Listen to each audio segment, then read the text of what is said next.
Hello again, Dan Alasso, Making History. And I have another chapter today from my biography of Dr. Charles Knowlton. This is chapter 28, and it's called Jailed in Cambridge. And it begins with a short little passage from Knowlton himself, where he says, "Having now, as I conceive, knocked out Dr. Channing's underpinning, I need trouble myself no farther with his superstructure.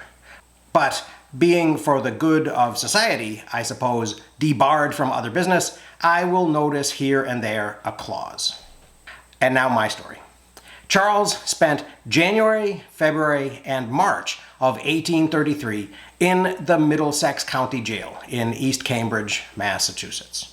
A Lowell jury had found him guilty, and the judge had chosen 3 months and hard labor as an appropriate punishment for publishing The Fruits of Philosophy.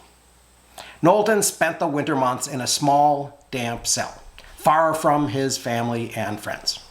Conditions in the Middlesex County Jail were so horrific that after one visit to the place a few years later, Dorothea Dix began her famous career as a prison reformer.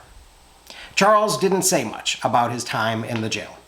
During his incarceration, Comfort White Knowlton, Charles's mother, died in Templeton. Knowlton's supporters continued to write letters to the editors of their free thought papers, expressing their outrage that a man could be imprisoned for publishing a book in a region that proudly called itself the Athens of America. "Is this a free country?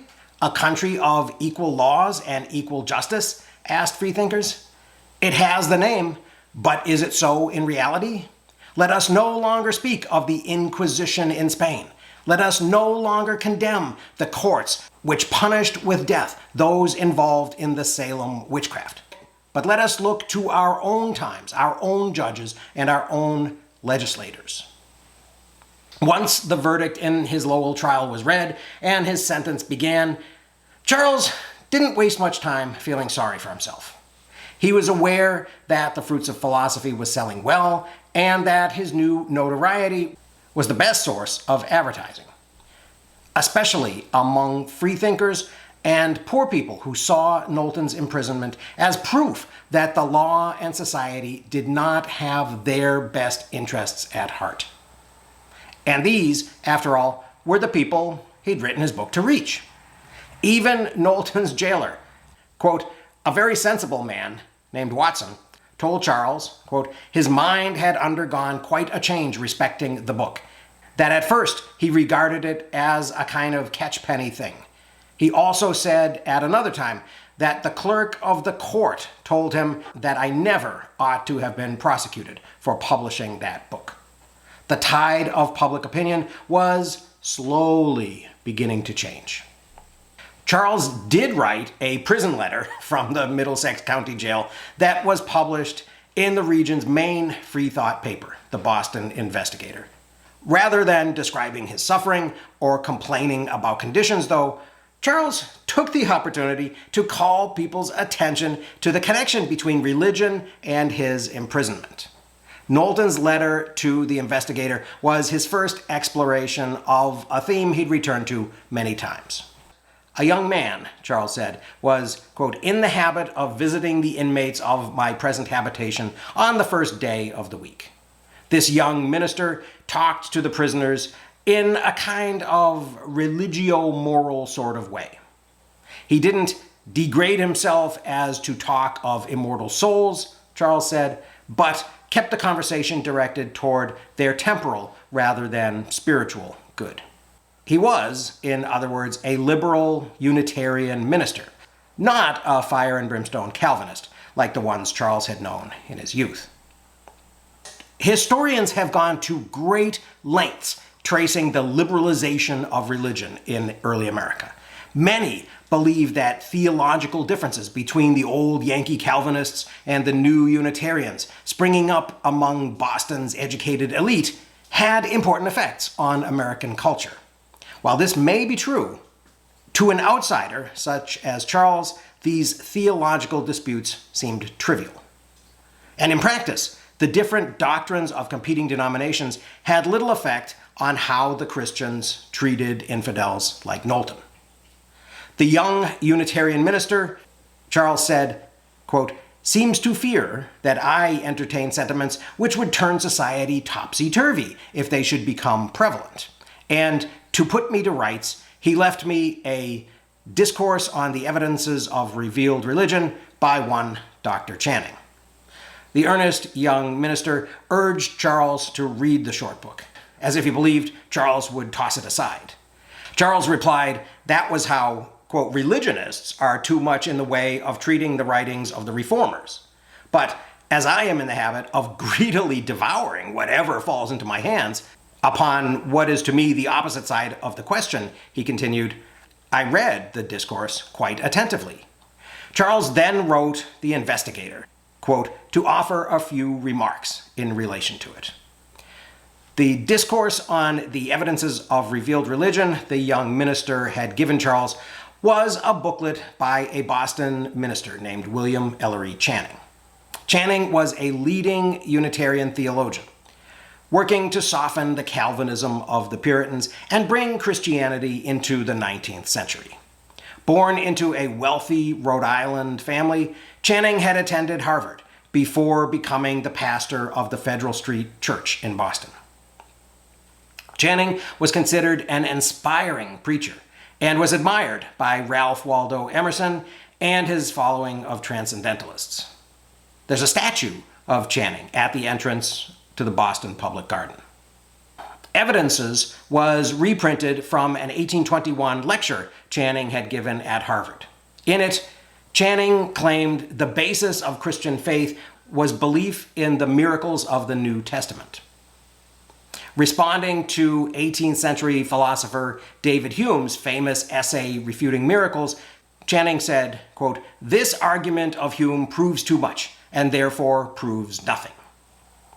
Broadly defined, Channing said, miracles were wanton and useless violations of nature's order, and it is accordingly against miracles, considered in this naked general form, that the arguments of infidelity are chiefly urged. But it is a great disingenuity to class under this head the miracles of Christianity. They are palpably different. They do not stand alone in history, but are most intimately incorporated with it. The fact that these miracles were the basis of a religion that controlled much of Europe and America, Channing concluded, made them more valid. It made them true. Sitting in his cold, damp cell in East Cambridge, just a few miles from Dr. Channing's Beacon Hill residence, Charles thought otherwise. If these Christian miracles are so palpably different, Charles said, quote, what a pity, when they're about it, the miracles had not been such as to build a religion that could extend to more than 1/5 of the human family in the space of 1800 years. Charles agreed with Hume, claiming Hume's argument, quote, occurred to me before I had seen or heard anything of it, that the issue wasn't about deciding what's natural or what's a miracle, but about the testimony of miracles. Quote, I admit that an acquaintance of mine, whom I believe to be honest, may satisfy me he has a conviction of having witnessed a miraculous event.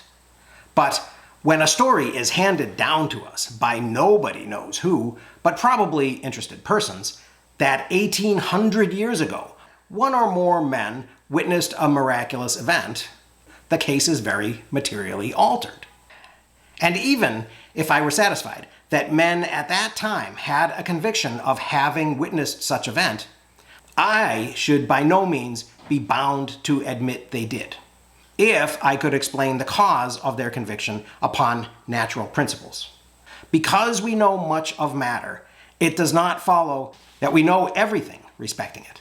And as many things once ascribed to supernatural causes have since been accounted for upon natural principles, it is more consonant with experience to regard the cause of a mysterious event as natural and unknown than as supernatural. Hence, the doctor's reasoning does not affect the real force and spirit of Hume's argument. As for Channing's claim that Christian miracles were different because they had influenced history, It was belief in the miracles that gave them power, Charles said, and not their actual truth or falsehood. Like the disputes between Calvinist and Unitarian theologies, Charles concluded, Channing's separation of Christian miracles from all others was a distinction without a difference. For all his educated liberalism, the young Unitarian minister who'd given the evidences to Charles was as convinced that Knowlton's infidelity was a threat to social order as the strictest old Calvinist. It's interesting that this is the topic Knowlton chose to write about, in a prison letter he knew would be read by thousands of freethinkers interested in his case. But it isn't unusual.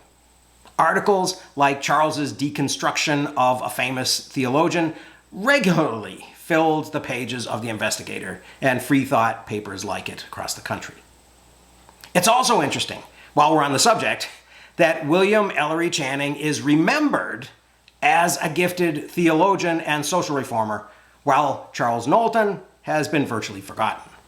A freethinker like Knowlton might ironically suggest that it's much more difficult to make something ridiculous sound enlightened than it is to plainly state the obvious.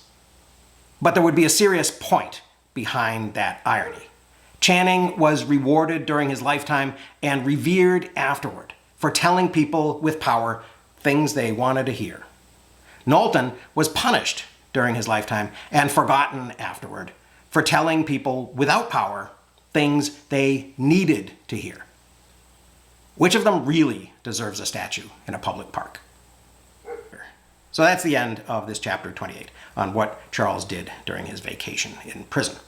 In chapter 29, we will look more closely at the Boston Investigator. So I hope you found that a little bit interesting. Thank you very much for watching. I will see you again very soon.